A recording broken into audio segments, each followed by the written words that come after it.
Whether you're a seasoned traveler or a first-time explorer, Rio has something magical in store for you. From iconic landmarks to hidden gems, this city invites you to dance, dine, and discover. Here in this video, we are going to discuss the top 10 things to do in Rio de Janeiro. Before we begin, make sure to subscribe to our channel and press the bell icon to get regular updates. Let's get started. Number 10. Visit the Ilha Fiscal. Located on a small island in Guanabara Bay, this secluded neo-Gothic castle is a world away from the busy sights and sounds of central Rio. Ilha Fiscal, a lighted city gem, was finished in 1889 and was formerly a preferred spot for the Brazilian Customs Administration to oversee port operations. It was formerly well known for serving as the location of the last ball of the empire, an occasion that took place just a few days before the Declaration of Independence. After undergoing an 18-month repair, the castle reopened in July 2023 with multiple historical exhibitions. Number 9. Travel to Sugarloaf Mountain. Standing high above Rio's bustling metropolis at 1,296 feet, the Sugarloaf Mountain cascades over the picturesque Guanabara Bay. Everyone who visits agrees that the expansive vistas from the summit are amazing, especially at dusk. They also say that if there is fog, it is better to postpone and go on a sunny day. There are shops, pubs, and restaurants at the summit of the hill. Additionally, there are trips designed to enjoy various Sugarloaf experiences, such as historical, ecological, and backstage tours. Adult passes from Praia Vermelha to Sugarloaf Mountain cost approximately $32, while minors between the ages of 3 and 12 only pay about $16. Younger children enter free of charge, while senior citizens and students can also receive further savings. Thanks to elevators and access ramps, the park's amenities are accessible to those in wheelchairs and others with limited mobility. Number 8. Hike on Pedra Da Gavea. A haven for adventure seekers, Pedra Da Gavea is situated amidst Rio's colorful urban landscape. At 2,700 feet above sea level, this famous granite mountain offers breathtaking sweeping views of the city, the Atlantic forest, and the ocean. Though challenging, the climb is well worth the effort. Recent visitors call it amazing and incredible, but they should be aware that it's not for the weak of heart. It takes about 5 hours up and back down and involves a mix of steep ascents, rocky terrain, and some rope-assisted sections. Hiring a local guide is recommended for safety and navigation, even if you are an experienced hiker. Always check the weather forecast before you go, as the trail becomes slippery during the rain.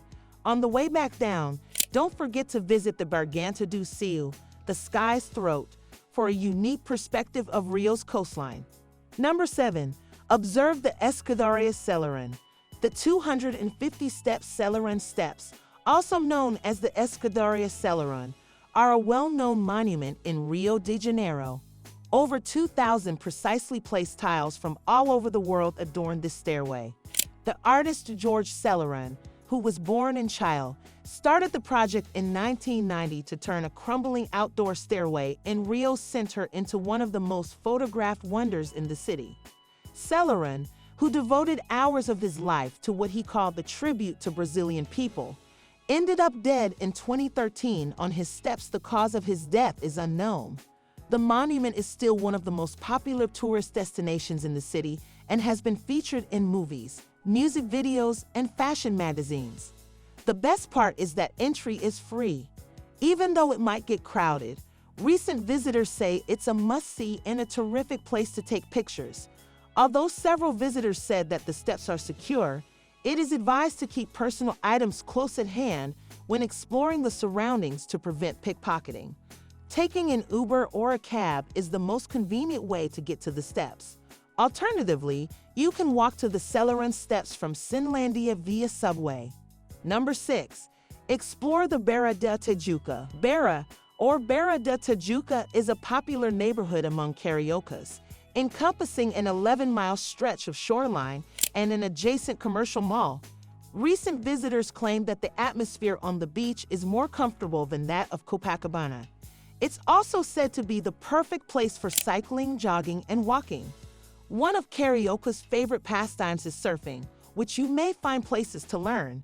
Numerous restaurants, nightclubs, and dining establishments can be found along the shoreline, in addition to stands offering alcoholic beverages, coconut water, and traditional Brazilian food. More than 700 retailers in the nearby Barra shopping area, Brazil's largest shopping complex, offer food, entertainment, and business spaces. Number 5. Go to Ipanema Beach. This beach, made popular by the popular bossa nova song, "The Girl from Ipanema," has been a tourist destination for many years. The 1.5-mile sandbar features turquoise waters, stunning Brazilians, and breathtaking views of the mountains. While sunbathing, you'll observe wildly entertaining games of futevôlei, the Brazilian version of volleyball without hands. Locals will tell you that Ipanema's vibrant atmosphere is the place to see and be seen, so it's tailor-made for people watching. Catch locals playing fresco ball, a tennis-like game without a net played with wooden paddles, or venture off the sand for an even bigger taste of local culture at nearby restaurants, shops, and art galleries. You can easily access the beach from the Ipanema neighborhood in the South Zone, known locally as Zona Sul, the city's tourist hotspot with the best beaches and attractions. Number 4. Visit the Real Gabinete Portugues de Leitura. This little-known library in the heart of Rio de Janeiro is a heaven for bookworms, serving as the repository for a significant collection of Portuguese literary works. Even if you are unable to understand a single word of it, the sight of 3 floors of rare manuscripts and leather-bound novels filling shelves that have been ornately carved is fairly amazing. The collection is the largest outside of Portugal. It was built in the 1880s, and its dramatic chandelier and stained glass roof would seem more at home in a cathedral. The facade of the library was even fashioned after a monastery in Lisbon. Number 3. Stay at Tijuca National Park. Outdoorsy types love exploring this expansive green rainforest. Covering more than 9,600 acres, Tijuca National Park sits within the Atlantic Forest and is one of the largest urban forests on the planet. The natural beauty of the park can't be understated. It features varied terrains, waterfalls, caves, and more than 1,600 plant species and more than 300 different species of mammals, birds, amphibians, and reptiles. 3 million visitors a year take advantage of the natural beauty Tijuca National Park has to offer. The park is split into 3 sectors: forest, the Carioca Range, and Pedra Bonita, and offers an extensive array of activities. Recent visitors highly recommend hang gliding from Pedra Bonita, with many describing it as an unforgettable experience. And if that's not your scene, no worries.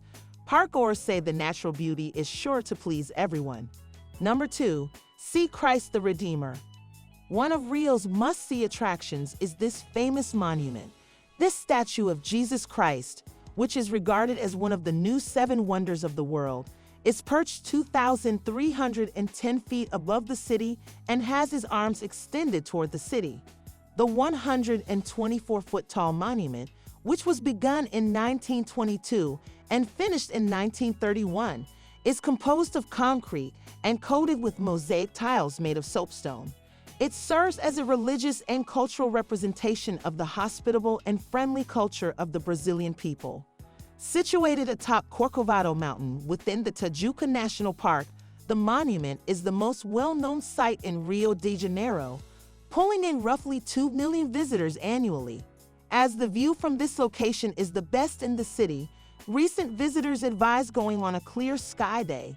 To avoid the crowds, many people also suggest arriving as early as possible. Number 1. Visit the Museum of Tomorrow. One of the 2016 Olympics' most successful legacies, this groundbreaking science museum poses big questions about the future inside an extraordinary neo-futurist building. Covering everything from geology to human nervous systems to smart cities, this is as far from a dusty, dry old museum as it gets. One of the goals of building the museum was to strengthen the cultural and international identity of the city of Rio de Janeiro. Seemingly floating above the regenerated port zone, Even the architecture is eco. It is powered by solar panels and cooled by water from the bay. That's all for today's video. I hope you liked the video. Subscribe and hit the bell icon for more updates. Thanks for watching.